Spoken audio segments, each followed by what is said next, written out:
কমলাপুর থেকে bypass rail line টঙ্গীর সাথে সংযুক্ত অথবা উড়াল সেতু নির্মাণ করে ঢাকা শহরের অভ্যন্তরীণ যানজট নিরসনে উল্লেখযোগ্য ভূমিকা পদক্ষেপ হইতে পারে। একটি বিবরণের মাধ্যমে বিষয়টি পরিষ্কার করা যাক।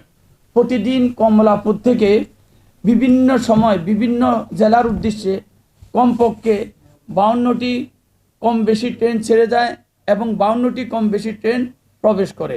কমলাপুর থেকে টঙ্গী পর্যন্ত 24টি লেভেল ক্রসিং আছে। এর মধ্যে 11টি স্পেশাল, 13টি বি ক্লাস।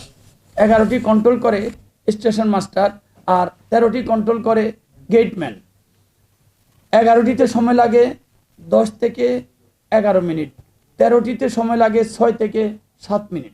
সুতরাং আমরা যদি 160টি ট্রেনের জন্য গড়ে 7 মিনিট করে হিসাব করি, তাহলে দেখা যায় প্রতিদিন 160 গুণন 7 সমান 728 মিনিট, অর্থাৎ 12 ঘন্টা প্রায় প্রতিবন্ধকতার সৃষ্টি হয় শুধুমাত্র ট্রেন চলাচলের কারণে। তবে এক্ষেত্রে উল্লেখযোগ্য যে যেহেতু বেশিরভাগ ক্ষেত্রে যানজট সৃষ্টি হয় সকাল 8টা থেকে রাত 8টা পর্যন্ত, এই সময়টাকে আমরা অর্ধেক তথা 6 ঘন্টা 10 মিনিট ধরতে পারি। এই সময়টাতে অন্য যানবাহন হতে যে পরিমাণ জ্বালানি, গ্যাস ও সময় অপচয় হয় থাকে, তাহা একটি দেশের অর্থনীতির সমৃদ্ধির ক্ষেত্রে কতটা অন্তরায় তা সরকারের জানা থাকার কথা।